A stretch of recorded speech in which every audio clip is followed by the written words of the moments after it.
Sigue creyendo. Es la palabra que tengo de parte de Dios para ti, como ánimo, como fe y como fortaleza. Todos tenemos que seguir creyendo en las promesas que Él nos ha dado, pero sobre todo en el Dios vivo, el que nos creó, el que nos amó primero, el que nos entregó a su Hijo para salvación, para perdón de nuestros pecados, pero también ese Hijo Jesucristo que transforma nuestras vidas día con día.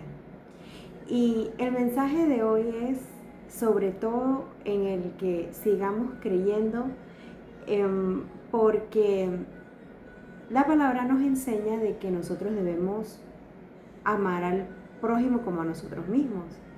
Tenemos que amar a Dios sobre todas las cosas y al prójimo como a nosotros mismos. Entonces, para hablar un poco de esto del amor al prójimo como a nosotros mismos, nosotros tenemos que estar alineados en ese amor, o sea, conocer el amor de Dios, experimentar el amor de Dios en nuestras vidas. Así nos podemos amar también a nosotros, podemos ver la gran estima que Dios tiene para cada uno de nosotros y ese amor inmerecido, incalculable, que ni siquiera lo podemos comprender, pero está y lo podemos vivir. Y al experimentar ese amor de Dios, así mismo nosotros podemos expresar, podemos testificar y podemos demostrarle a las demás personas ese amor de Dios. A veces nosotros somos ese referente. Y dicho esto, quiero compartirte del hecho de, en ese amor al prójimo, muchas veces oramos por otras personas, intercedemos por otras personas. A veces Dios nos va dando indicaciones de orar por alguien y nos va revelando qué es lo que pasa en la vida de esa persona para que nosotros oremos. Pero vamos a llevarlo un poquito más allá. ¿Qué tal si de esa persona vemos que es una persona mala, una persona que nos ha hecho daño, una persona que nos ha herido, que nos ha golpeado? ¡Wow! Aún es más difícil poder orar por una persona que nos golpeó, que nos hizo algo que nos duele, o simple y sencillamente Dios nos pide orar por una persona, pues que esta persona veamos que sus acciones no son las correctas.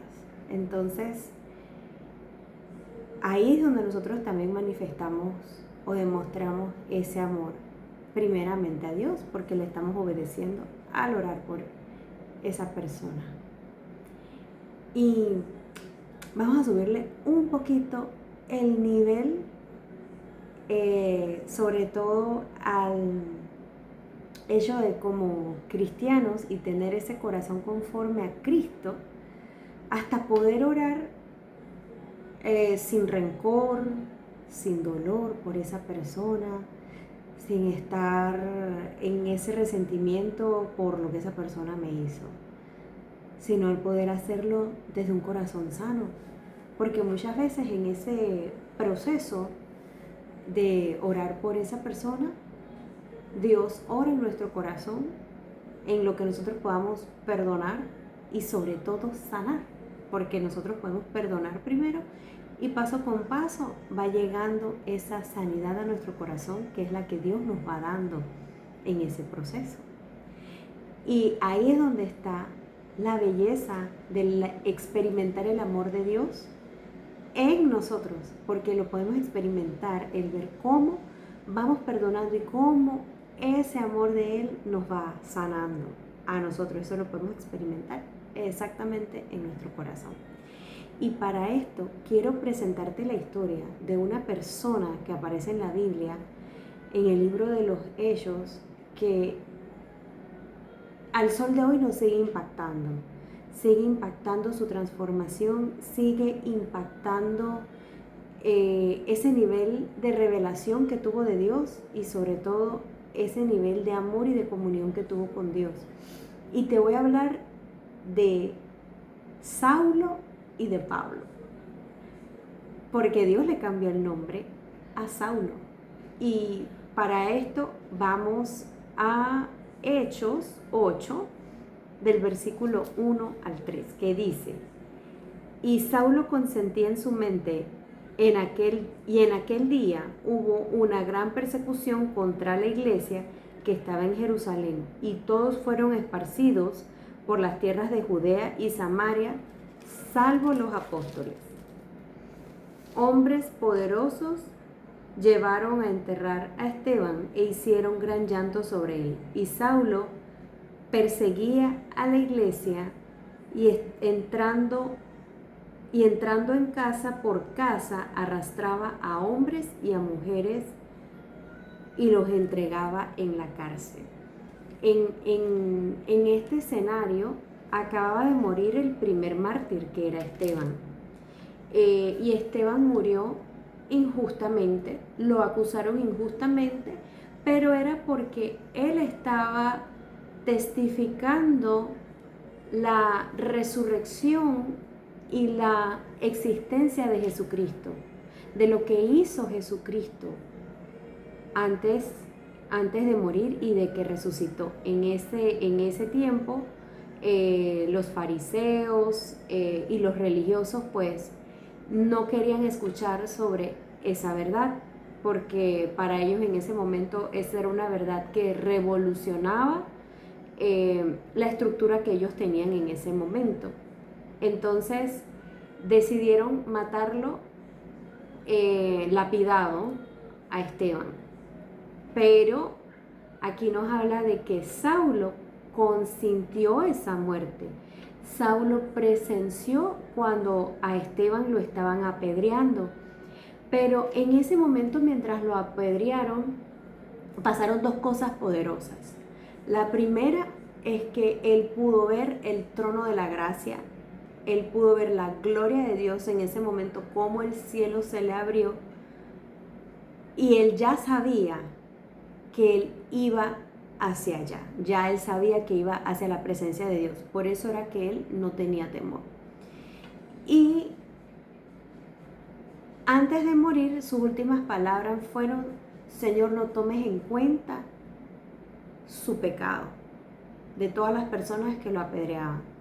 Y Saulo escuchó.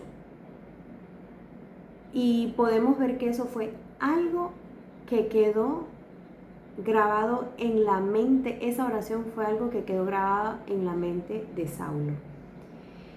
Y podemos ver que es bastante parecida a la oración que hizo nuestro Señor Jesucristo en la cruz antes de morir, que él dijo: Señor, perdónalos porque no saben lo que hacen. Es algo similar. Él pudo modelar el ejemplo de Jesucristo. Él en ese momento se pareció a su Padre, pidiendo: no tomes en cuenta sus pecados, no tomes en cuenta sus faltas. Y nos podemos imaginar esa figura temeraria de Pablo. De Saulo, pues. ¿Quién se atrevería, por decir, a orar o interceder por ese cambio de Saulo, viendo cómo arrastraba a las mujeres, a los hombres? O sea, a él no le importaba. A él no le importaba eso porque él estaba defendiendo su perspectiva. Pero definitivamente que en él no había amor. Definitivamente que en él, digamos que más bien él estaba cegado por esa estructura de la religión y él estaba defendiendo lo que para él era correcto. Muchas veces a nosotros nos pasa así. Y consentía muerte de personas inocentes. ¡Wow! ¿Qué podemos decir de una persona así? En ese momento, qué sé yo, parte de los apóstoles o del resto de los cristianos, de los que habían creído y habían conocido la verdad de la resurrección de Cristo y de lo que hizo por cada uno de nosotros, ninguno sabía la transformación que él iba a tener. Y por eso es este mensaje, sigue creyendo. ¿Cuántas veces nos ha pasado que hemos orado un montón de veces por una persona y nosotros seguimos viendo su condición igual? Y nosotros seguimos viendo que no es capaz de cambiar o un poquitito cambia, que a veces nos desanimamos. Tantas cosas que pueden ocurrir en ese transcurso mientras estamos orando por las personas, frustrarnos a veces, pero es que no es en nuestras fuerzas ni en nuestro tiempo, es en el tiempo de Dios, cómo Él va obrando y cómo va haciendo las cosas. Y a veces pues Dios sabe por qué nos permite que ocurra de esta forma, porque ahí también seguimos experimentando el amor de Él, porque fortalece nuestra fe, porque en medio de todo este proceso también Dios va trabajando con nosotros y nos va cambiando. Así vamos siendo nosotros, nuestras raíces van arraigándose más donde tienen que estar. Vamos siendo de una mayor forma más cimentados y vamos creciendo en esa confianza de sabiendo que lo que Él prometió, lo que dice su palabra, se cumplirá, ¿sí? En este caso puede ser, qué sé yo, una madre que ora por un hijo que no cambia, o hijos que oran por sus padres, anhelando ver cambios en sus hogares, a ver a Dios transformando sus hogares, a sus padres, que le conozcan verdaderamente, por esos compañeros de trabajo, por ese esposo, por esa esposa, o sea, tantas circunstancias, tantas oraciones, tantas personas en un momento. Estamos orando por nuestro hermano, nuestra hermana, y seguimos viendo lo mismo. Y wow, y nos quedamos, pero ¿qué va? O podemos ver en estos casos que vemos a un asesino, a una persona que roba, y de una vez lo primero que pensamos es que esa vida no puede ser transformada, no puede ser cambiada. ¿Y quién dijo que no? Si Dios todo lo puede. Muchas de las cosas están a un alcance de nuestra oración. A veces podemos estar con tanto resentimiento, tanto rencor hacia un papá o hacia una mamá, o hacia una persona, y ese rencor o esa falta de perdón no nos deja ver lo que Dios puede hacer si nosotros nos atrevemos a orar y a seguir intercediendo y orando por esa persona.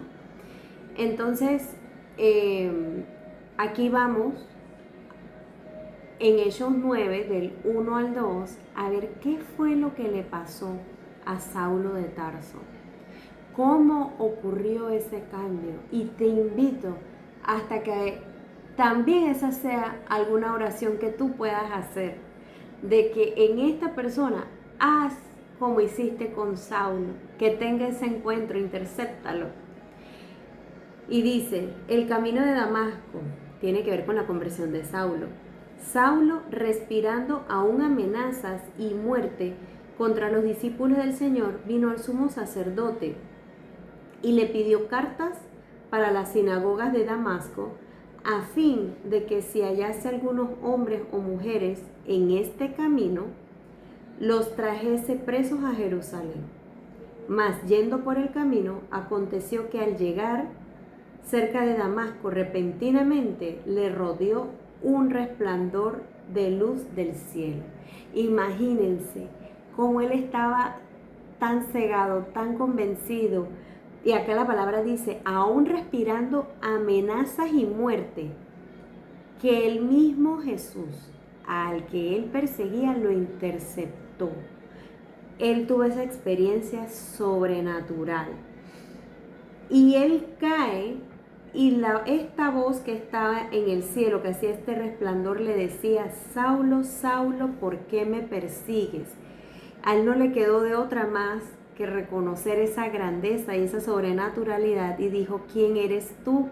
Y esta voz le dijo, yo soy Jesús a quien tú persigues. Dura cosa te es dar coces contra el aguijón. Y él quedó temblando, Saulo quedó temblando, temeroso. Y para irte resumiendo, él le pregunta, ¿qué quieres que haga? Entonces él le dijo, sí, ve a Damasco. Él lo levantó, pero él quedó ciego por 3 días y por esos 3 días no probó alimento y él tampoco bebió nada, sin beber ni comer nada. O sea que quedó automáticamente en un ayuno de 3 días. Pero él estando en ese lugar, los hombres que estaban con él lo llevaron porque él no podía ver, quedó enceguecido. Y eso fue algo del trato de Dios con él específicamente. En eso él le dice a Saulo que iba a ir un hombre llamado Ananías que le regresaría la visión. Estaba Ananías orando y Dios mismo le dice, ve a donde está este hombre, que instrumento útil me es. Y Ananías le dijo, pero ¿cómo? Señor, tú sabes, él ha asesinado, ha matado, nos persigue. Pero Dios le dijo, instrumento útil me es. Ve, Ananías fue obediente, confió en el Señor, sabiendo que en el mismo Dios que él había conocido, era el Dios que iba a devolverle la vista al ahora Pablo, lo iba a llevar a ver luego esa transformación que solamente Dios, Jesucristo y el Espíritu Santo podían hacer en la vida de una persona como él. Por eso es que él va, ora, le pone las manos en los ojos y él recupera la vista. Y aún así habla que Pablo comió.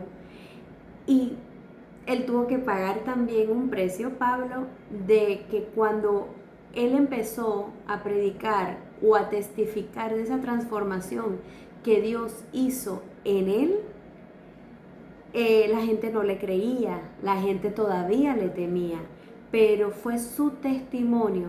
Y en ese testimonio, él cuenta cómo pasó todo y él cuenta también cómo resonaban en él esas palabras, el ver la muerte de Esteban, cuando Esteban dijo, no tomes en cuenta su pecado.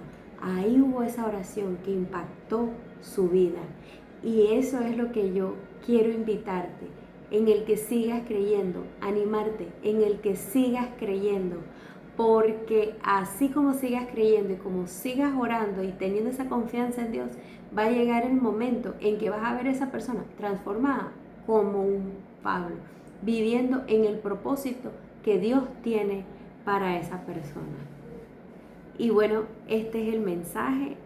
Te doy las gracias primeramente al Señor por habernos entregado este mensaje y que sea el Señor Jesucristo creciendo aún más en los corazones y llevándote una mayor confianza y una mayor fe para que sigas perseverando, buscando la palabra y armándote, equipándote de todo lo que necesitas en el nombre de Jesús para seguir creyendo.